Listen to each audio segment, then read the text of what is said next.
Mga kwento ni Felmo.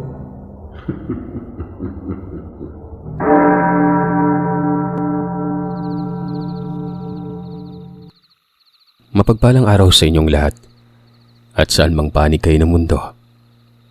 Lalong-layo na sa iyo, Sir Seth. May babahagi akong kwento. Sana ay mapaunlakan nyo sa channel nyo. Hindi na kaila sa atin lahat ang mga kakaibang bagay. Lalo na doon sa may mga malalim na paniniwala at pananampalataya. Partikular din dito ang mga taong nakatira sa mga tagong lugar. Hanggang ngayon, hindi ko talaga lubos maisip na magiging bahagi ako ng isang pangyayari na sabihin na lamang nating hindi pangkaraniwan. Tubong Bais Negros ako. Pero sa kasalukuyan ay nasa Cebu ako nagtatrabaho. Tasyo na lamang po ang itawag niya sa akin. Nung nasa edad 14 na taong gulang ako ay ipinagkatiwala ako ng mga magulang ko sa aking tiyahin. Sa Himalalud, Negros yun. Dahil na rin ito sa patuloy na pag-aaway ng mga magulang ko dahil sa walang kwentang dahilan. Paano ba naman kasi? Ang tatay ko ay lulong sa droga. Hindi pa uso nun yung tinatawag nating shabu. Alam ko to lahat kasi harap-harapan silang nag-aaway at naririnig ko ang bawat palitan nila ng salita nun. Ang usong-uso noon na bawal na gamot ay yung tinatawag nga na yung berde-berde na dahon. Tsaka yung isa na tinatawag na Valium. Umiinom ang tatay ko ng mahigit 5 Valium at tumutaw man ng alak nun. Ito ay para bumaliktad ang bisa. Imbis na pampakalma, magiging agresibo umano ang tao. 4 na taon akong nanatili sa Himalalud. Doon din ako nakapag-aral at alagang-alaga ako ng tiya kong si Marie. Lalo na ang asawa nitong si Tio Obet. Alam nyo, kahit na matatawag na may kaya sa buhay ang tiyo at tiya ko, pero hindi pa rin nawawala sa kanila ang pagiging payak na tao. May negosyo kasi sila noon na mga angkat ng prutas sa iba't ibang gulay. Minsan, umaangkat din ang mga alagang hayop para ibiyahe sa Iloilo o hindi naman kaya sa Cebu. Nagsimula ang kanilang pag-asenso sa simpleng pagbubukid hanggang sa nakahanap ng kapital at hindi sinayang. Sa halip, pinaunlad yun. Kapag walang klase, madalas kasama ako ng Tio Obet. Dinadala niya ako sa kanyang lupain. Malawak na taniman ng mga iba't ibang gulay pero hindi nawawala ang mga alaga ni Tio Obet. Kung nasaan siya ay naroon din nakabuntot ang 3 kambing nito. Dambuhala ang mga kambing at sa edad kong yon ay hanggang balikat ko ang tindig ng mga yon. Kung titingnan ng mga kambing, sobrang tanda na. Natanong ko pa nga noon kay Tio Obet kung bakit niya dinadala ang mga kambing na ito. Ngumingiti lamang siya sa akin, Sir Seth. Hinahapuhap ang ulo ko. Hindi niya sinasabi ang dahilan na siya naman noong sanhi kung bakit ako binabagabag. Sa lahat ng mga kambing sa lugar, yun lang atang kay Tio Obet ang hindi pangkaraniwan. Isipin niyo na lamang yung Brahman na kambing. Di bang laki nun? Ganon kalalaki ang mga kambing ng tiyo pero ibang-ibang itsura. Yung sungay kasi nito ay para bang sa kalabaw. Tapos yung buntot ay parang sa aso. Saan kayo makakakita ng ganyan? Di ba ang buntot ng kambing ay nakaangat at makingita nga natin yung puwetan nun? May pagtataka din ako kung bakit kapag napapadaan kami sa isang lugar kasama ang mga alaga ay tila ba walang humahanga sa kambing ni Tio. Hindi kami pinapansin, maliban na lamang kay Tio. Lalaki ang mga kambing ni Tio at alam kong hindi maiiwasan noon na may umalok ng pagpapalahi. Pero wala talaga, sir. Para bang hindi ka pansin-pansin yung kambing na yon. Eto pa, di ba yung kambing tinatali? Kasi kung hindi makakawala o hindi makakalayo, namiminsala ang mga ito ng mga pananim. Pero sa maniwala man kayo sa hindi, ang mga alaga ng tiyo ko ay walang tali. Malayang malaya ang mga ito. Kung saan ito iniiwan ni Tiyo Obet, doon lamang nananatili buong araw. Isang sipo lang, para bang nakakaintindi ang mga hayop na yun kay Tiyo. Kapag malungkot ang Tiyo ay nakikitang tila nakayuko ang lahat ng kambing na para bang apektado din ito sa sitwasyon. Lalo na noong mabuntis uli ang tiya at sa kasamang palad ay nalaglag ulit ang bata noon. Matagal na nilang hinahangad magkaroon ng anak. Ayon kay Tiyo ay nagpasuri daw silang dalawa sa espesyalista. At kapwa sila walang diferensya pero kahit kailan ay hindi nabigyan ng pagkakataong magkaanak. Hanggang sa pagbubuntis lang pero nakukunan talagang tiya noon. Naisip ko noon na para bang isinumpa ang mag-asawa, Sir Seth. Pero hindi ko na yon pinagtuunan ng pansin. Problema na kasi nila yon. Tsaka bata pa ako noon.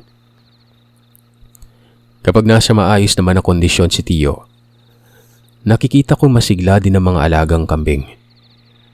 Inbang sumasayaw-sayaw pa ang buntot at sumasampa kay Tiyo na para bang pinapasaya ang amo. Pero alam niyo ba na may natuklasan ako noon? Ito na ang bahagi ng kwento na nagpabago ng pananaw ko sa mga bagay-bagay. Ito palang si Tiyo Obet, anak ng isang albularyo. Namana nito lahat ng karunungan na meron sa angkan nila. Hindi yun yung tipong hinahaplos-haplos lamang yung mga bagay na kagaya ng kwintas o kahit mga tinatawag nating mutya. Maging yung pausok-usok na yan. Ano bang tawag doon pagtawas? Wala. Wala noon si Tiyo Obet. Sa halip, sa alaga niyong mga kambing, tama kayo ng pagkakarinig. Ang abilidad ng Tiyo ay nagmumula sa mga kambing nitong hindi nabibilang sa mundo ng mga tao. Itong mga kambing na ito, sobrang tanda na umano.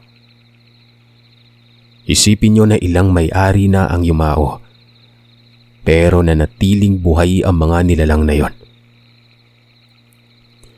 Nagsimulang malaman ko ang lahat noong nasipatan ko si Tiyo Obet isang gabi. Unang yugto ito. Nagpapahinga na ako noon pero sumama ang tiyan ko. Kaya ayon, nagbanyo ako. Ang banyo noon ay nakabukod sa bahay. Mga ilang metro ata ang layo. Malaki ang bahay nila mag-asawa. 2 palapag at may silid doon sa baba kung saan ito din ang kwarto ko. Ang kabuuan ng lugar ay napapalibutan ng mga puno ng kaimito. Tapos ang bulwagan, may beranda na nakabungad naman sa kalsada. Habang ang tawid ng kalsada, makikita sa unahan na dagat na. Pagkatapos kong magbanyo, nagpasuray-suray pa ako noon gawa ng namanid ang mga binti ko gawa ng kakaupo doon sa baul. Akma na akong papasok doon sa bahay nang makarinig ako ng pagsipol. Nagkaulirat ako at kaagad na sinilay kung saan galing yon. Hanggang sa nakita ko si Tiyo. Nakaupo ito sa lupa. Hinahapuhap ang 3 kambing. Karaniwan lang naman sa akin ang mga ganoong tagpo pero sa araw lang. Pero ng mga sandaling yon, hating gabi na. Dahil nga lumabas ako ng bahay, sinipat ko ang orasan. Akala ko kasi noon ay umaga na. Umupo ako sa baitang bungad sa pinto ng pintuan. Minamasdan ko ang Tiyo nun. Hanggang sa narinig kong nagsalita ito. Yun bang pinangalanan yung bawat kambing? Kung hindi ako nagkakamali, Dago, Aram at Huso, yun talaga ang pinangalan ng Tiyo ko sa mga alaga niya. Wala na akong ginamit na iba para ikuble. Total, kakaiba naman yung mga yon. Ano bang dapat katakutan, di ba?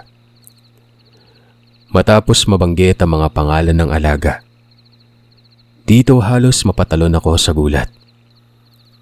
Nanginig ang katawan ko at gusto ko nang tumakbo nun. Paano ba naman kasi?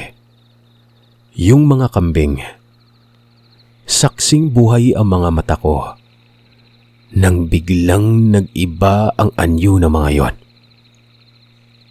Kalahati tao, kalahati kambing. Tapos may mga hawak itong iba't ibang gamit nun.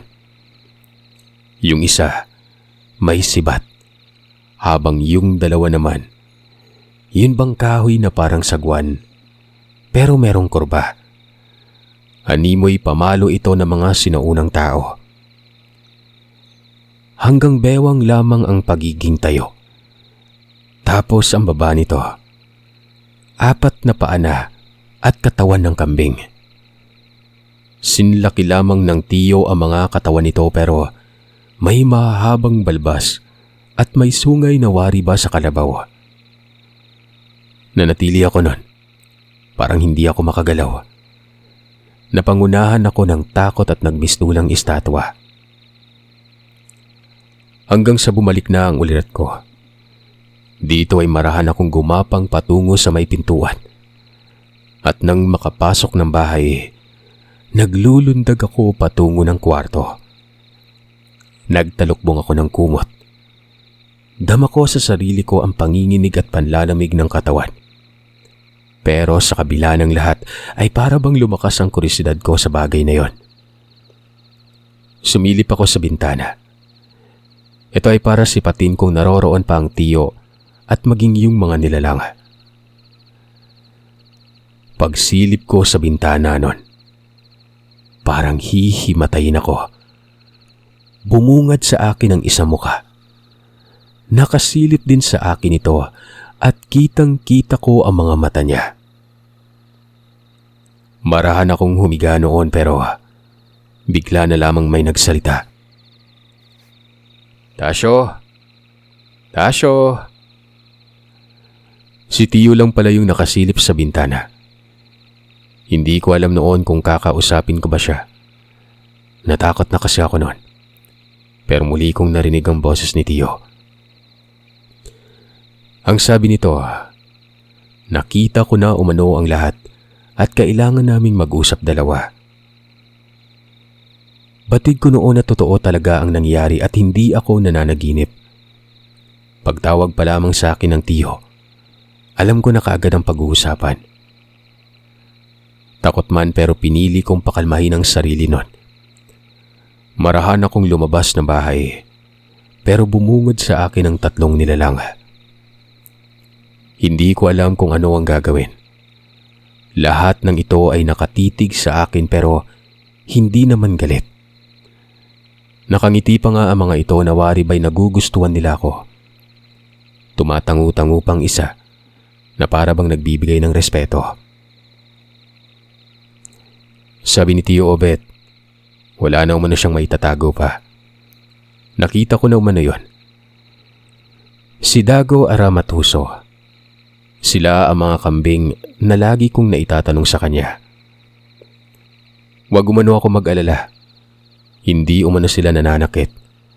Maliban na lamang sa mga taong may masamang binabalak.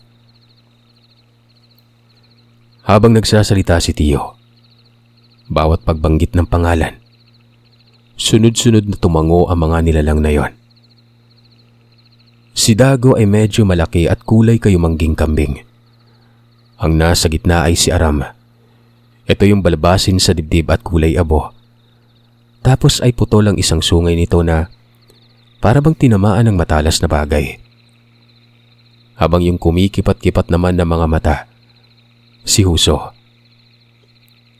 Para bang gustong-gustong makipaglaro sa akin ng mga yon. Kinakawayan pa ako nito at pilit na inaabot pero dahil nakakatakot ang itsura, humiling ako at panay ilag nun. Napatanong pa ako kay Tiyo kung ano ang gagawin ng mga yun sa akin.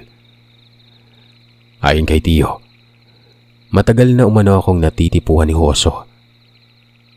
Dagdag pa nito, nung nagpakita umano sa akin ang mga yon, ay parang pagpapahintulot umano. Indikasyon na maaring kapag pumanaw na si Tio, ay walang ibang susunod na tagapangalaga sa mga kambing kung hindi ako. Mas lalo akong kinilabutan.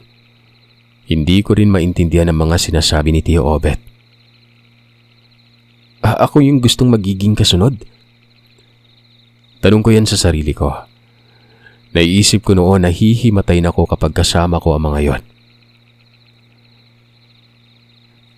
Kahit pa maamo ang mga mukha ng mga ito, napakapangit pa rin talaga at nakakakilabot. Halos maihina nga ako noon eh. Naramdaman kong pahit papano ay parang may dudungaw sa salawal ko pero hindi ako nagpahalata kay Tio gawa ng nahihiya ako. Mabuti na lang nakapagbanyo ako dahil kung hindi, nako, yung ulan, baka may kasama ng kulog at kidlat. Tiyak na sasabog ang puwerta ko noon sa nerbiyos. Umiyak nga ako habang nagsasalita noon. Pero mariing pinabulaanan ni Tio na hindi daw ako sasaktan ng mga ito. Sa halip ay kung anong proteksyon na binigay sa kanya ay kasali na umano ako doon. Dagdag ni Tio, ito umano ang naging dahilan kung bakit hindi sila magkaanak-anak. Pumipili daw ng binhi ang mga nilalang at kapag nalaman nilang hindi karapat-dapat ang nasa sinapupunan, hindi umano ito mabubuhay. Lahat umano ng mga tagasunod ng mga kambing na ito, iisa lamang ang anak. Mapalalaki man yan o babae, iisa lang ang mabubuhay. Pero sa pagkakataong yon ay tila wala pang napili ang mga nilalang. Sa halip ay sinabi ni Tio Obet na baka nasa kadugo ng kanyang asawa o hindi naman kaya ay nasa kanya. Ngayon itong pagpapahiwatig na pagkagusto ng mga kambing sa akin ay madali lang maintindihan. Ako manong posibleng napili at hindi na kailangan pang magkaroon ng anak ang mag-asawa. Napamura ako nun. Paano ako naging sangkot? Abot langit pa ang pagsisisi ko kung bakit pa ako pumayag na manatili sa kanila. Ang masaklap pa, pumipili din umano kung sino ang mapapangasawa. Kaya nga itong si Tia Mariang napili dahil bukas sa paniniwala at may mabuting kalooban. Nagpatuloy sa pagsasalaysay ang Tio. Lahat umano ng tagasunod, magsisimula ang buhay sa umpisa. Kumbaga, mula sa mahirap hanggang sa umusad. Swerte kasi ang dala ng mga nilalang. Lahat ng nagmamay-ari nito ay mayayaman na. Pero kapag namatay ay lilipat ng swerte sa kung sino ang bagong tagapangalaga. At sila yun ni Tio Obet at Tia Marie. Tama nga naman. Mag-uuma lang ang dalawa pero ngayon, napakalaki ng pinagbago. Diyos ko Tio, wag naman ako. Hindi ko kayang harapin yung mga yan. Pakisabi sa kanila na hindi ako karapat-dapat. Pangit po yung ugali ko. Hindi ako mabuting tao. Kahit anong sabihin mo, maski kriminal pa basta wag lang nila ako piliin. Ang sagot ni Tio sa sinabi ko, kapag napili ka na umano, hindi ka na makakatanggi pa. Sa ngayon ay pahiwatig pa lang naman ito. Baka ako umano o baka magmumula sa sinapupunan ng tiya ko. Wala umanong dapat ipag-alala. Magiging normal pa rin ang lahat kung sakaling ako nga. Maliban na lamang umano kung magiging kamukha ko sila. Hindi daw maganda yon. Nagbiro pa talaga si Tio, no? Kinabukasan, nilagnat ako. Hindi ako nakapasok sa eskwela. Pero alam niyo ba, kahit na may lagnat ako ay hindi makitaan ng pag-aalala si Tia Marie. Panay ngiti pa ito na animoy masaya nun. Habang si Tio Obet naman, sumisipol-sipol pa at padaan-daan sa may bintana. Pinaparinggan pa nga ako nun. Bumangon daw ako dahil simpleng lagnat lamang ito. Kumbaga nilagnat lamang ako sa matinding pagkatakot. Mga 1 oras, pumasok ng silid si Tio Obet. Tinapik ang balikat ko at nagwika ng bumangon na umano ako noon. Matapos niyang sabihin yon ay may kakaiba akong naramdaman. Nawala bigla ang pamimigat ng katawan ko. Hindi na rin ako nilalamig. Napakakondisyon ng katawan ko na animoy nakapagpahinga ako ng 1 linggo. Natitiyak kong may ginawa sa akin si Tio Obet kung kaya naging mabuti ang pakiramdam ko noon. Sumakto pa talagang lumapit siya sa akin saka ako gumaling. Lumabas ako ng silid. Sinipat ko ang tiyo. Kung hindi ako nagkakamali ay 9:00 ng umaga yon. Nakita ko si Tio Obet na nasa labas ng bahay. Nagpapatuka ito ng mga manok. Yung 3 kambing ay sunod ng sunod naman sa kanya. Tumititig pa sa akin at lumulundag-lundag yon. Hindi na sila yung mga nilalang na nakita ko noong nakaraang gabi. Parang bumalik na naman sila sa normal na anyo noon. Naku po, tuwang-tuwa pa yung mga yawa. Kala siguro ang ganda ng itsura nila. Binugaw naman ng tiyo gawa ng ungad ng ugad ang mga ito sa kanyang balakang. Nang masipatan ako sa may pintuan ay kinawayan ako ng tiyo. Ayos na no?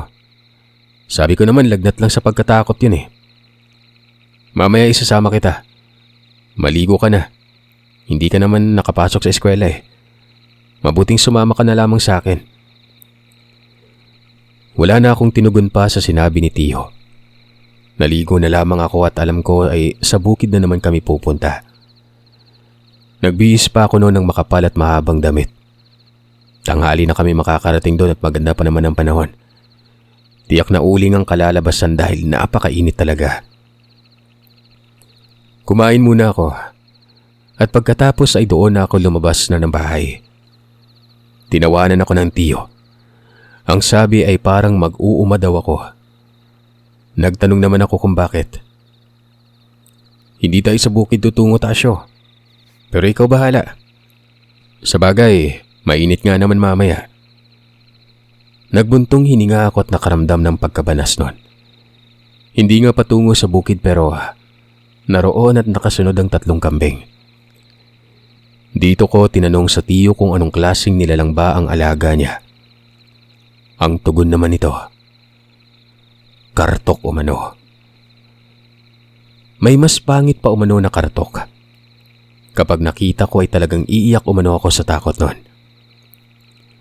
Dagdag pa ni Tio Obet, ang kartok ay ang uri ng nilalang na kalahati hayop at kalahati tao. May kartok din na ibang klase ng hayop. May kabayo umano. Kambing nga lang ang napunta sa kanya. Iba din umano yung tikbalang. Mga karaniwang lamang lupa lang naman ang mga yon. Basta itong mga nilalang na ito, kung hindi siya nagkakamali ay lampas 20 ang nagmamay-ari. Hindi na ako sumabat pa kay tiyo noon.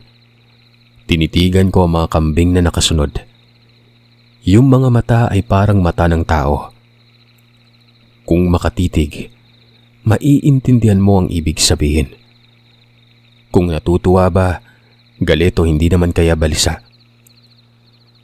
Napadaan kami noon sa isang sakahan na may mga taong nagsasabong.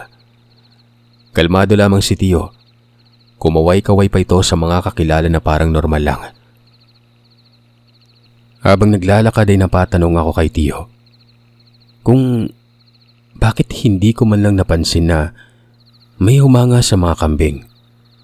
Na wala bang ibang taong nagkaka-interes sa mga ito? O hindi naman kaya maninibago? Ibang-iba kasi talagang itsura nito sa mga normal na kambing. Hindi kaagad tumugon si tiyo nun. May kinakawayan pa kasi ito. Pero nang mapadako na kami sa unahan ay dito na siya nagsalita. Paano mapapansin, Tasyo? Hindi nila nakikita yan. Nagulat ako nun. Napahinto at hindi ko lubos mapagtanto ang mga sinabi niya. Gulong-gulo ang isip ko. Ako nga nakikita ko. Paano pa kaya mga tao, diba? Lalo na at may malalapit na kaibigan ng tiyo nun. Muling sinabi ni Tiyo Obet sa akin ang sinabi niya noong nakaraan na ako lang umano ang pinahintulutan. Kaya ako lamang ang nakakakita. Maging umano si Tia ay nakikita din sila. Kaya nga pinili ang Tia noon bilang mapapangasawa ni Tiyo Obet, diba? Sumunod lamang ako kay Tiyo noon na para akong lutang sa mga puntong ito. Pinaniwalaan ko na lamang siya dahil totoo naman talaga eh. Maski ako napapansin ko na hindi talaga nakikita ng iba. Kala ko nga noon ay baka nakasanayan na lamang ng mga tao doon pero yun pala ay hindi talaga umiiral sa kanilang paningin ang mga kartok maliban na lamang sa amin. Hindi ko alam noon kung saan kami pupunta. Tumawid kami ng ilog, tapos ay napadaan pa kami sa isang lumang sementeryo. Hanggang sa makarating kami sa isang nayon. Nga pala, itong kambing diba takot sa tubig? Napailing ako noon kasi hanggang bewang ang ilog tapos lumangoy patawid ang mga alaga ng tiyo. Literal na masasabing hindi talaga pangkaraniwan. Sinabi sa akin ni Tiyo Obet na sa unahan daw ay may tutulungan kami. Wala akong idea noon kung anong tulong ba ang ipapaunlak ni Tiyo. Hanggang sa makarating kami sa isang bahay. Maliit lamang ito. Payak na tahanan. Tapos medyo mabaho ang lugar na parang amoy malansang isda. May lumabas na tao noon.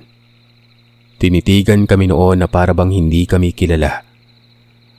Nagtanong ako kay Tiyo kung ito na ang bahay. Tumango naman siya pero sinabi kong parang hindi naman ata kami kilala ng mga taong tutulungan niya noon. Pero hindi na sumagot pa ang Tiyo. Yung lumabas ng bahay, isang sakto lamang sa edad na lalaki. Parang nasa 20 at may nakasilip din sa bintana.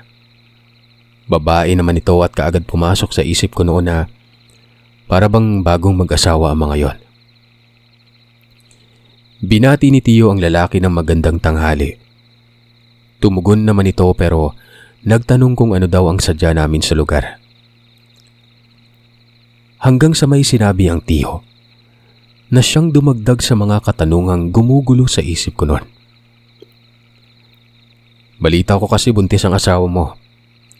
Pasintabi hindi tayo magkakilala. May nakapagsabi lang sa akin na ginagambala daw kayo ng aswang. Kung papayag ka sana, tutulong kami nang maiwasan ang masamang banta sa mag-ina mo. Nagtayuan ang mga balahibo ko ng mga sandaling yon. Aswang na yung binanggit eh. Pero ang tanong, bakit naman ito nasabi ni Tiyo? Ito na ang ikalawang yugto na nalaman ko na isang albularyo din pala ang Tiyo. Paano? Malalaman natin kung bakit. Tinanong ko kasi siya ng tinanong pero hindi pa niya ako sinagot ng diretsyo nun. Ang lalaki kasi animoy nabigla na parang yun bang hindi makapaniwala.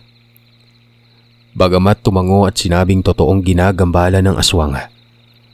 Pero halata sa mukha nito ang pagtataka. Mawalang galang na po.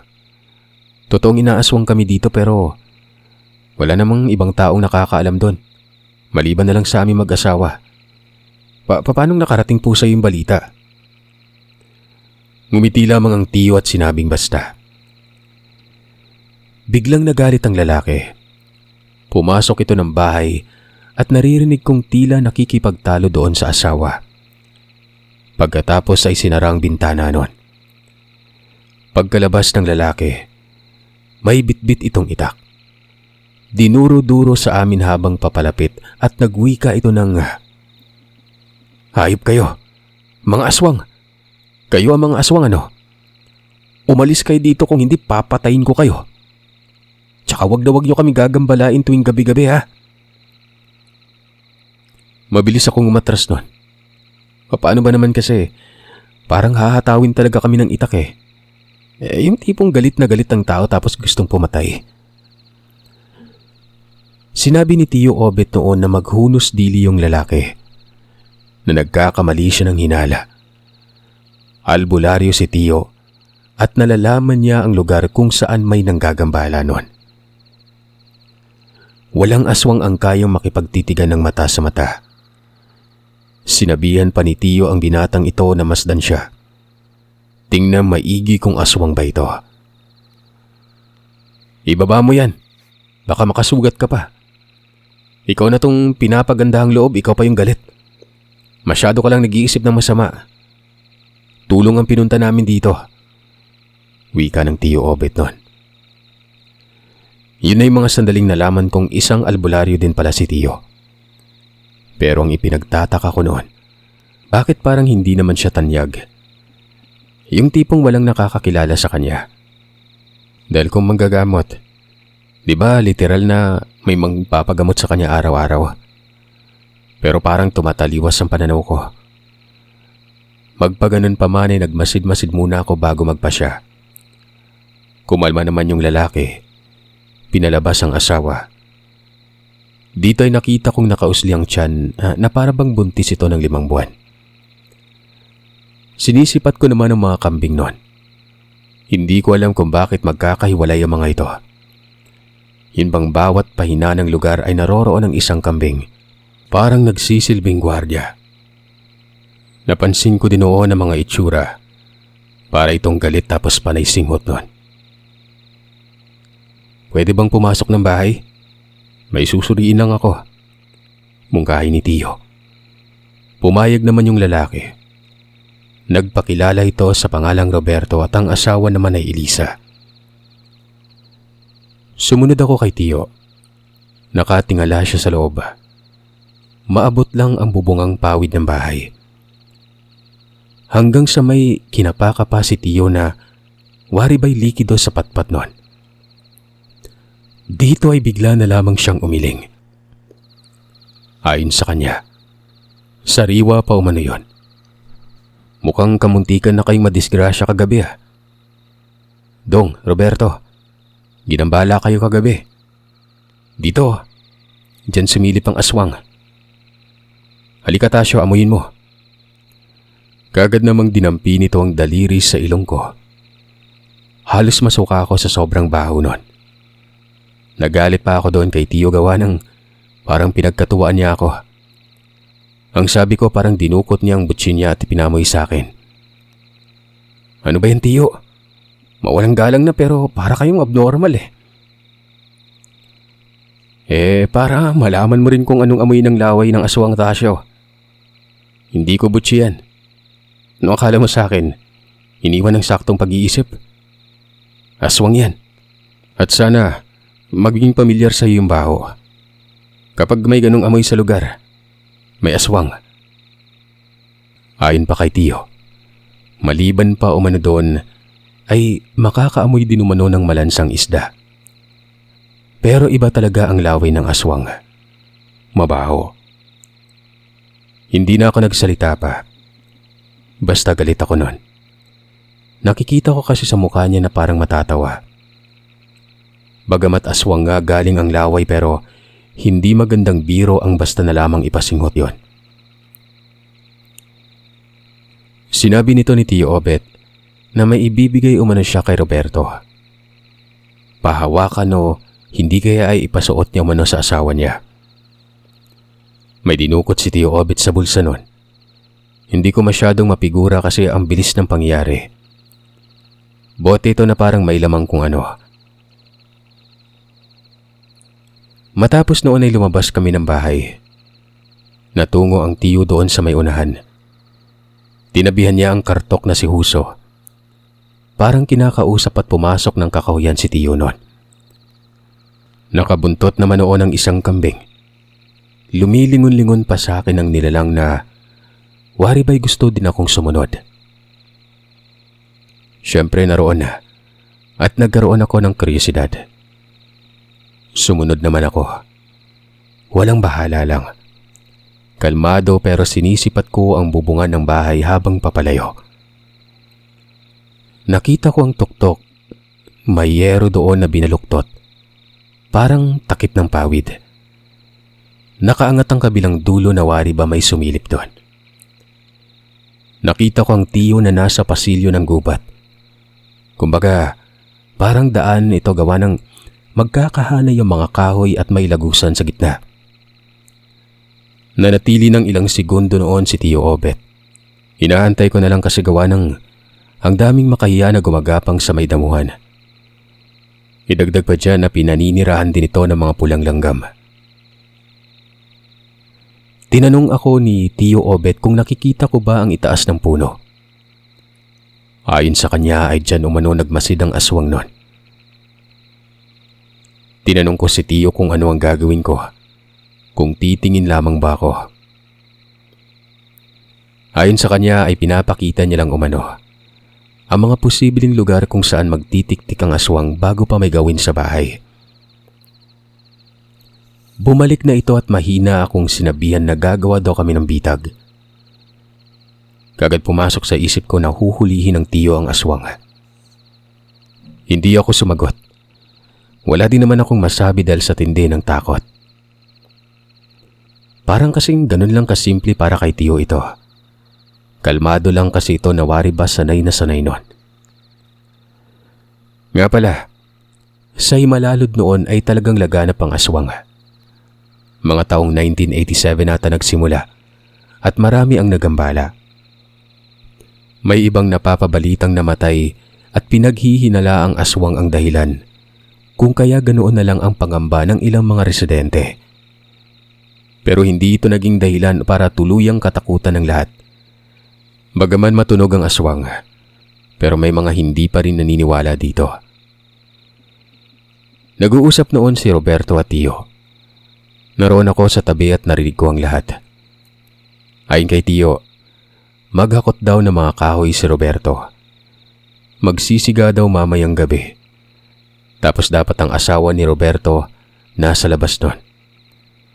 Kunwari ay parang normal lang na pagpapakita pero gagawin nilang pain ang ilaw ng tahanan. May sinabi pa ang tiyo pero hindi ko na maintindihan ang mga sumunod. Hindi pumayag si Roberto. Nagalit pa ito. Buntis ang kanyang asawa at baka makunan pa. Lalo't na pobya ito nang makakita ng aswang na nakasilip sa may bintana noon. Tsaka malay niyo po, sunggapan na lang bigla yung asawa ko. Alam mo Roberto, walang aswang ang mangangas na lumapit sa apoy. Lalo na't may ilalagay ako dito na pangontra. Maliban pa diyan, dala naman ng asawa mo yung binigay ko sa'yo, di ba? Kaya magtiwala ka lang. Wika naman ni Tio noon. Naglalaro noon sa isip ko kung ano ang gagawin ng Tio.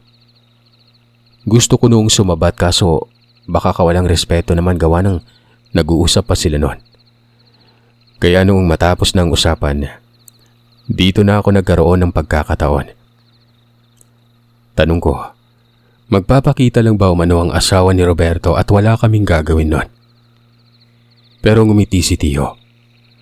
Ayon dito, lulugar kami sa ilalim ng puno kung saan nagmamasid ang aswang. Doon ito huhulihin ni Tio Obet. Teka po, bakit tayo? Sasama akong mag-aabang? Tanong ko kay Tio noon. Ayaw mo ba? Nang sa ganon, makita mo din yung aswang kung anong itsura. Hindi yung naririnig mo lang sa kwento na may dinagdag at may kinuha. Literal na mata mo talagang saksi nun. Baka naman pumapahamak ako niyan, Tio ah. Ikaw na lang kaya. Idadamay mo pa ako eh. Ayon kay Tio, huwag umano akong mag-alala. Wala umanong mangyayari sa aking hindi maganda. Papaano umano ako masasanay kung duwag ako? Kahit hindi pa ako pinipili ng mga alaga niya, ay mabuti na yung nakahanda umano ako. Sakaling dumating ang araw na yon. Unang pagsubok pa lamang umano yon. Marami pang iba. Hindi na lamang ako noon nagsalita pero hindi ko rin maiwasan ng matakot. Lalo't na ilalarawan sa isip na hindi talaga maganda ang itsura ng aswang nun. Magpaganon pa man, nagtiwala ako ng lubos kay Tiyo. Pagsapit ng hapon, nagpaalam ang Tiyo na aalis muna ito. Babalik na lamang daw ito kapag takip silim na. Medyo nag-alangan ako noon kasi hindi ako kasama pero sinabi niyang hindi susunod sa kanya ang mga alaga. Sa halip ay mananatili din ito sa paligid. Ikaw po yung bahala pero natatakot ako dito eh. Sa kabila ng mga huling sinabi ko kay Tiyo, hindi na ito nakinig sa akin. Umalis at hindi na lumingon pa. Ako naman, umupo doon sa gilid ng bahay. Nakikita ko si Roberto na paparating. Buhat-buhat nito ang kumpol ng kahoy at may bagakay pang nakasukbit. 4 na piraso ito. Maliban pa diyan, may mga batong kulay itim din na pinagbugkos sa tali habang nakalambitin ito sa bewang ni Roberto. Nilapag yon sa harapan ng bahay. Inoobserbahan ko lamang si Roberto. 2 dipa ang haba ng bawat bagakay. Pinatulis yun ni Roberto. Nilagay ilang distansya sa bawat kanto ng bahay. Tinarak isa-isa. Nagtataka naman ako noon kung bakit. Alam kong pangontra ang bagakay sa mga masasamang elemento. Hindi naman kaila dahil ito talaga ang pangunahing sinasabi sa akin ng mga nakakatanda kung ano ang pangontra sa mga aswang. Pero ang tanong noon na naglalaro sa isipan ko, bakit tinarak? Dapat kasi ay nilalagay ito sa loob ng bahay, di ba? Dala ng pagkabagabag, kinausap ko si Roberto. Ay naman kay Roberto, sa Tiyo ko lang din umano nang galing yon. Ito daw talaga ang eksaktong pamamaraan kung paano gamitin ang bagakay sa oras na merong aswang. Bawat kanto umano ng bahay ay may nakatarak na isa nun. Yung mga batong kulay itim, para saan naman yun? Tanong ko. Yun din umano ang ipinagtataka ni Roberto. Bakit siya pinapahanap ng mga batong kulay itim? 4 yun. Malayo umano ang inabot niya kakahanap lamang ng mga itim na bato. Teka nga, magkasama kayo ng Tiyo mo tas parang hindi mo kilala kung sino siya? Tanong sa akin ni Roberto. Ipinaliwanag ko naman ang sitwasyon. Ang sabi ko ay hindi ako lumad na taga Himalalod. Taga-bais ako pero hindi ko sinabi sa kanyang dahilan kung bakit ako nasa bahay nila Tiyo Obet. Baka kasi bumaba ang tingin ni Roberto sa akin sa oras na malamang lulun pa lang tatay ko. Ngayon ko lang din naman na nalaman na albularyo pala yung Tiyo eh. Parang hindi naman kasi siya tanyag. Ayon naman kay Roberto, may umuugong umano na balita na may magaling na albularyo sa lugar. Pero hindi niya pa nakikilala. Biyasa umano at pasulpot-sulpot na lamang sa isang lugar kapag may panganib nun. Yun bang hindi na kinakailangan pang puntahan sa bahay? Kusa na lang darating. Tingin niya umano ay si Tiyo Obet yon. Pero sa hinala niya ay ganun talaga. Ayon pa sa tatay ni Roberto, kung saan-saan na lamang nakakarating ang manggagamot. Minsan ay umaabot pa umano ng gihulngan. Tapos magtataka na lamang ang mga tao kung bakit napadako doon ang albularyo na ito. Kagaya na nangyari, nagtataka din si Roberto kung bakit bigla na lamang dumating si Tiyo Obet. Napapailing na lamang ako ng mga sandaling yon. Alam ko sa sarili ko na ang Tiyo nga yon. Hindi naman may pagkakaila dahil natungkayan ko ang mga alaga nito kung anong klaseng nilalang maliban sa pagiging kambing. Hanggang sa mga sandaling yon, naroon pa rin nakapwesto ang mga ito. Alam kong hindi nakikita ni Roberto dahil kung nakita pa niya ang mga kambing ay tiyak na may mababanggit siya patungkol sa mga yon. Nang medyo makulimlim na, nakita ko na ang tiyo na paparating pero hindi ito nagmumula sa daanan. Kung hindi sumulpot na lamang ito sa gubat. Sobra akong nagtaka noon gawa nang umalis ang tiyo. Dumaan ito sa mismong daanan ng tao sa lugar. Napapaisip pa ako noon dahil baka sumama ang tiyan at alam niyo na, baka magbabawas lamang dyan sa kung saan-saan. Pero may bitbit na bagay ang tiyo. Baging itong nakabungkos sa maraming tingting ng niyog. Seryoso ang mukha ni tiyo. Hindi ako kinakausap. Abala ito sa kakaikot ng bahay. Yung mga batong itim, nilagay sa paligid ng puno kung saan doon nagmamasid ang aswang. Pagkabalik niya sa bahay, yung mga tumpok ng tingting ay ginawa itong walis. At ang ginawang hawakan noon ay lata ng sardinas. Nakakatuwang isipin na gagawa ng walis si tiyo noon. Hindi ko alam kung bakit. Hanggang sa tinanong ko kasi hindi naman normal na naroroon kami sa lugar na malayo. Tapos gagawa lamang ng walis tingting. May mga niyog naman malapit sa tirahan ng tiyo at tiya noon. Matapos kong tanungin yon ay tinawag ni Tiyo Obet si Roberto.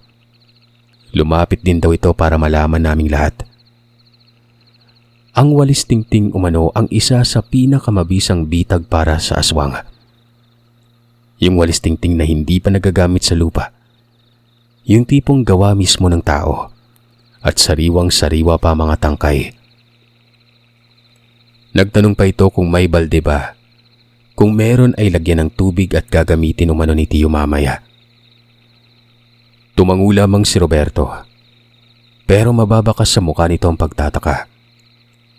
Maging ako noon, nawiwirduhan ako sa tiyo.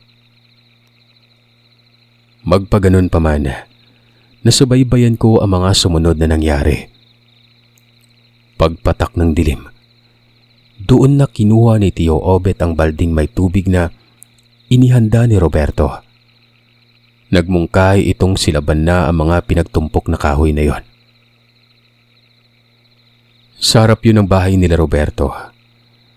Dali-dali namang sinilaban ng Ginoo ang mga kahoy. Si Tiyo ay nauna na doon sa puno kung saan huhulihin ang aswang. Inaantay ko lang noon ang hudyat ng Tiyo. Alam ko sa sarili ko na may ipag-uutos ito maya-maya lang. Samantala si Roberto naman ay nilagyan ng mga lupa ang gilid ng sinilabang kahoy. Pagkatapos ay binasa ito ng tubig. Sabi ni Roberto, depensa daw sa pagkalat ito ng apoy. Hanggang sa kumuha ng bangko si Roberto. Tapos ay nilagay ito sa gilid ng bahay. Sa tabi lamang ito kung saan ako naroroon. Tinawag niya ang asawa at sinabing magsisimula na raw kami. Narinig ko pa noon ang reklamo ng ginang. Talagang abot langit ang pagkatakot. Hayaan mo, pagkatapos nito, wala namang gagambala sa bahay. Umupo naman ang asawa ni Roberto noon. Sa may tabi ko. Medyo nabagot na ako noon kasi ang tagal ng hudyat ng tiyo. Akala ko nga ay hindi niya na ako isasama doon sa may liblib. Maliwanag ang lugar. Dahil habang tumatagal ay mas lalong lumalaki ang apoy. Ilang minuto lang ay nakikita ko na ang tiyo na pabalik-balik. Dumiretso ito sa apoy at may kung anong likidong sinaboy doon. Matapos noon ay bahagyang nag-iba ang kulay ng apoy. Tapos ay sumambulag sa akin ang nakakasulasok na amoy. Yun bang parang bukbok na bigas nun? Yung amoy nito kapag tiniris mo, ganun kalala ang baho. Maliban pa dyan ay maanghang din sa mata. Napaluha ako noon at mabilis na dumistansya. Ang asawa ni Roberto, naririnig kong humahagulgol. Medyo napatawa ako noon gawa ng nakita ko ang pagsimangot na mukha niya. Alam ko kung bakit siya umiiyak. Ito ay ang dahil sa kakaibang tapang ng amoy na maski ang mga mata, apektado talaga noon. Maya-maya lang, tinawag na ako ni Tio Obet. Sabay hudyat ng pagtango. Kagad naman akong lumapit. Sinabi niya sa akin na wag daw ako mag-iingay sa oras na makarating na sa punong yon. Ang punong ito ay isang malaking lawaan. Tumango lamang ako pero nang mga sandaling yon, nagsisimula ng magtayuan ang mga balahibo ko, lalo't habang sumusunod ako kay Tio. Padilim ng padilim ang paligid. Hanggang sa makarating kami sa ilalim ng lawaan. Maganda ang panahon kaya malinaw sa aking paningin ang kalangitan. Nakikita ko kahit papano ang itaas ng puno. Pero sa ibaba, sobrang dilim. Panay tapik pa ako sa katawan gawa ng napakaraming lamok nun. Tapos ang daming gumagapang na insekto sa may paanan ko. Usog pa ako ng usog hanggang sa ganoon na lang ang pagkagulat ko nang hilahin ako pabalik ng Tio. Yun bang pabigla-bigla? Sino ba namang hindi mapapapitlag sobrang dilim tapos hindi ko halos maaninag ang mukha ng Tio nun. Hindi ko alam kung ano ang emosyon niya. Kung saan kita pinaupo doon ka lang ha. Huwag kang lalayo. Sambit ni Tio. Nagtaka ako kung bakit. Kaya tinanong ko siya. Ang sabi niya naman, kapag lumabas daw ako sa isinagawa niyang sabulag, makikita at maaamoy ako ng aswang. At dahil dito'y mabubulabog ang isinasagawang patibong nun. Anong sabulag, Tio? Total hindi pa naman dumarating yung aswang. Sige, ipapaliwanag ko sa'yo. Ayon kay Tio ay maraming klase ng sabulag. Pwedeng orasyon, dasal, karga at pwede ding galing sa tangan. Pero hindi umano katulad ng sa kanya. Kung nakita ko naman umano ang mga batong itim kanina, yun umano ang sabulag na ginawa niya. Para lamang umano yon sa mga biyasa na katulad niya. Dagdag pa niya, nilagay niya daw sa paligid ng puno na parisukat ang hugis. At sa loob nito ay hindi daw kami makikita ng sino mang mga tao o hindi naman kaya inilalang. Bagamat na ipaliwanag ni Tio sa akin ang nakakamanghang pamamaraan niyang yon, wala pa rin akong naintindihan. Paano ba naman kasi? Bato lang na kulay itim. Mantakin niyo, magagawa nitong maikubli ang kung sinong nasa loob ng parisukat na yon. Tingin ko hindi lang basta bato yun eh. May nilagay pang iba si Tio Obet maliban doon. Marami kaming napag-usapan. Hanggang sa tinapik niya ako at sinabing wag na daw gumalaw. Tapos yung daliri niya ay nakaturo sa itaas namin. Napalunok ako ng laway noon. Alam kong dumating na ang aswang. Marahan kong inangat ang paningin. Nakita kong may taong nakapatong sa may sanga. Nakatuwad ito tapos napakalikot ng ulo. Yun bang parang ibon kung gumalaw ang ulo niya? Hubot-hubad yun. Pero dahil madilim ay hindi detalyado sa paningin ko ang kanyang itsura. Ilang segundo lang, naglikha ito ng tunog. Para bang tuko na merong kasamang mahinang pagsitsit. Hanggang sa may naaamoy na akong hindi maganda. Katulad ng amoy ng daliri ni Tio. Nakakasuka. Masahol pa sa dumi ng tao. Itinakip ko na lamang ang damit ko sa ilong. Ang Tio naman ay napakatahimik nun. Pero naririnig ko ang pag-alog ng tubig sa may balde. Pagsipat ko kung anong ginagawa niya, nakita kong inuukay-ukay niya ng walis tingting ang tubig na yon, na parang nagtitimpla, habang nakatitig sa akin. Natakot naman ako gawa ng nakikita ko ang mga mata ng Tio na waribay nanlilisik. Maya-maya pa, nagulat na lamang ako nang mapansin kong nasa gilid ko na ang tatlong alaga ni Tio. Hindi na posturang kambing ang mga yon. Yun ang halimaw na nakita ko sa bahay. Nakatingala din ng mga ito sa puno na wari ba'y may inaantay. Takot na takot ako nun. Gusto ko na magreklamo. Maliban kasi sa mga nilalang na nakikita ko hindi ko na din halos maatim ang kagat ng langgam sa mga paa ko. Hindi naman ako pwedeng gumalaw. Gawa ng makakatakas ang aswang. Hanggang sa walang ano-ano. Kumapit ng patibong Tasyo.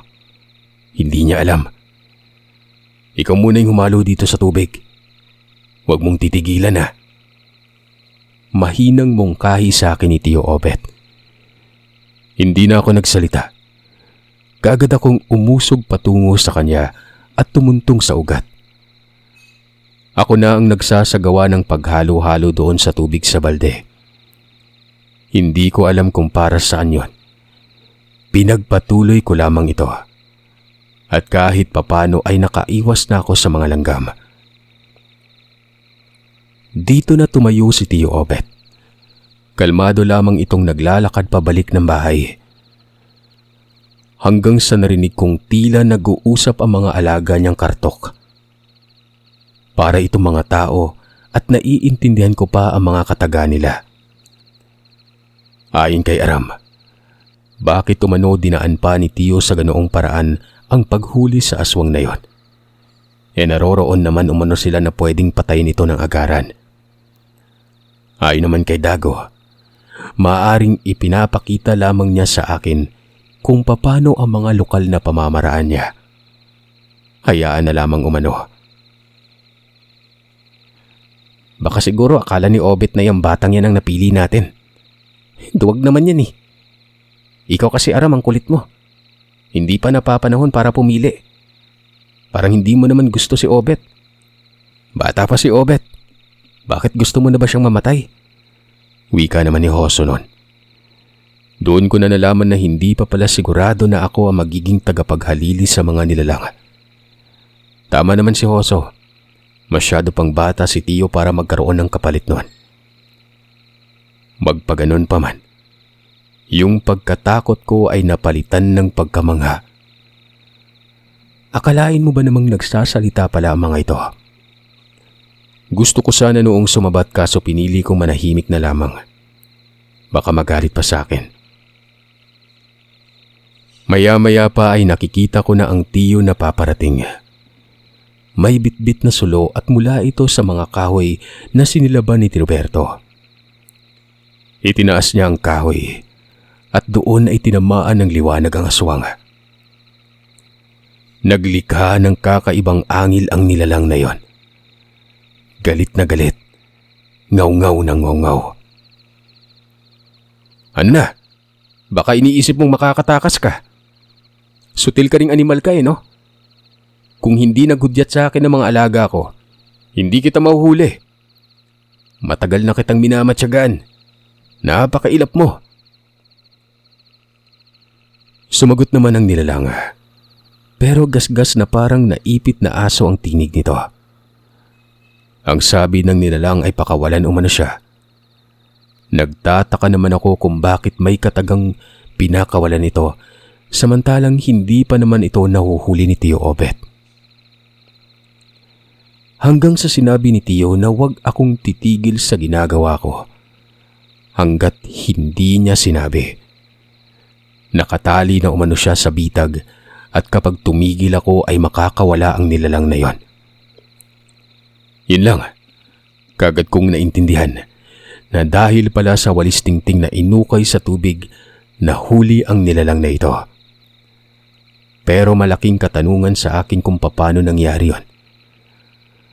Bagamat binabagabag ang isip ko, minabuti ko na munang ipagliban ang pagtatanong.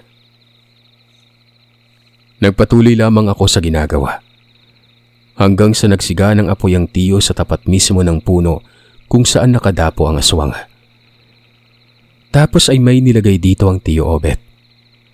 Katulad doon sa nilagay niya sa apoy malapit sa bahay nila Roberto. Eto na naman. Sumambulag ulit sa akin ang masahol pa sa baho ng aswang. Nahihilo na ako noon at halos hindi ko na nakayanan ng amoy. Kasabay pa dyan ang masaganang pagtulo ng luha ko na para bang naghihiwa ako ng sangkatutak na sibuyas. Napapabitaw na lamang ako noon ng mabigat na salita. Pero hindi yun naging dahilan para itigil ko ang isinasagawang pag-ukay. Hanggang sa nagsisisigaw ang aswang sa itaas ng puno nun.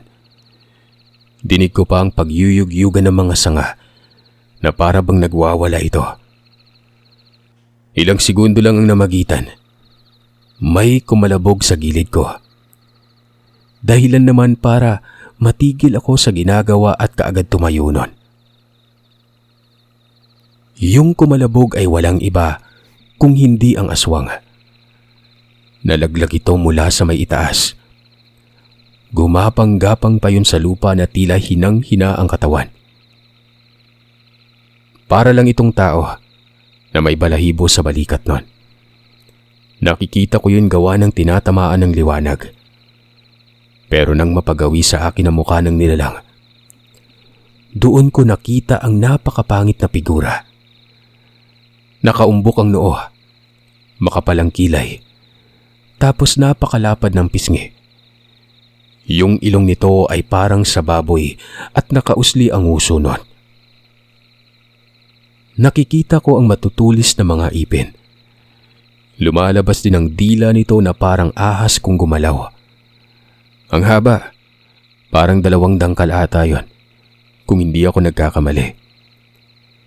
Sa pagkakataong ito ay narinig ko ang paghagikikan ng tawa mula sa mga kartok.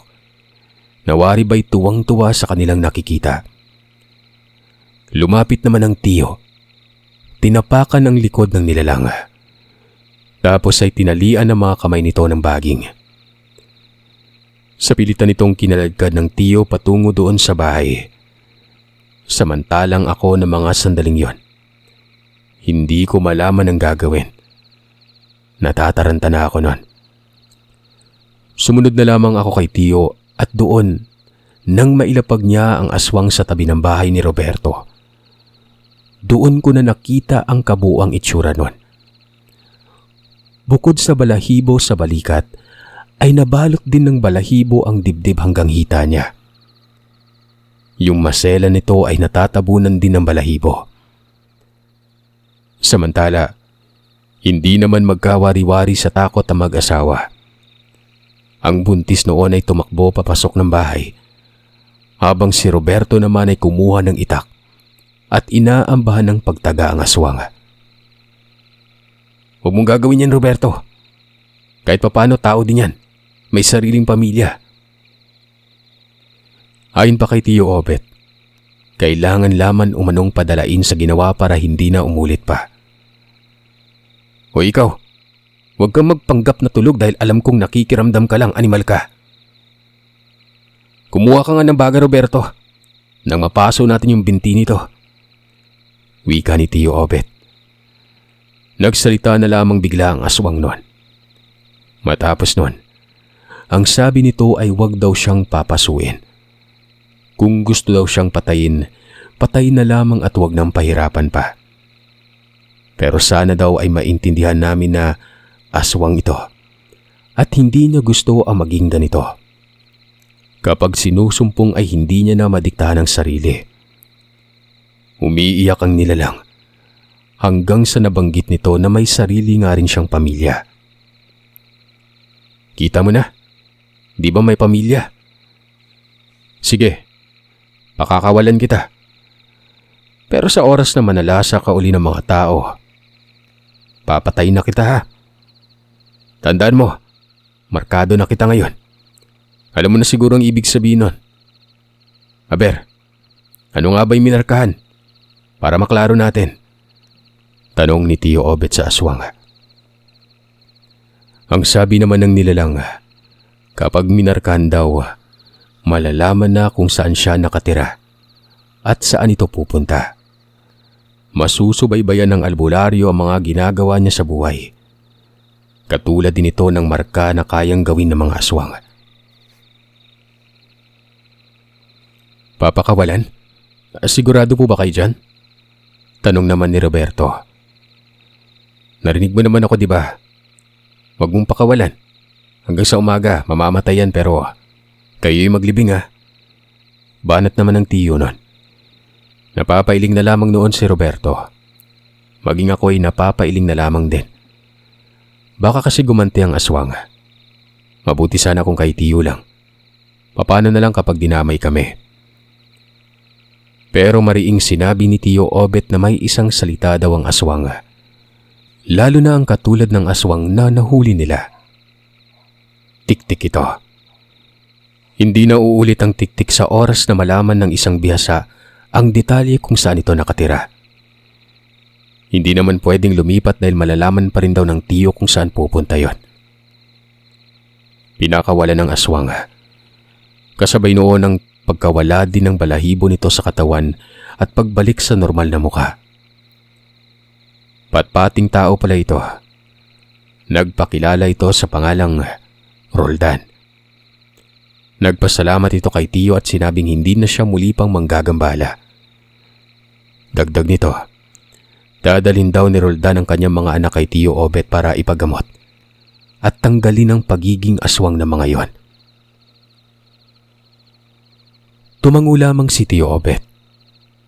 Umalis na ang aswang pagkatapos nun.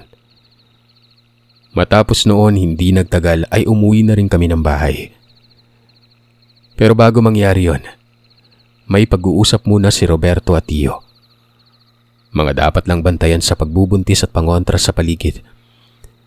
Hindi lamang kasi aswang ang maaaring humamak sa isang buntis. May iba pa na hindi nakikita ng normal na tao. Ilang araw mula noon, napagdesisyonan kong umuwi. Hindi ako nakatagal, lalo na at laging sinasabi sa akin ni Tiyo na ako na daw ang napipili. Mas nanaisin ko pa sigurong mamatay kaysa naman magkaroon ng alagang kartok.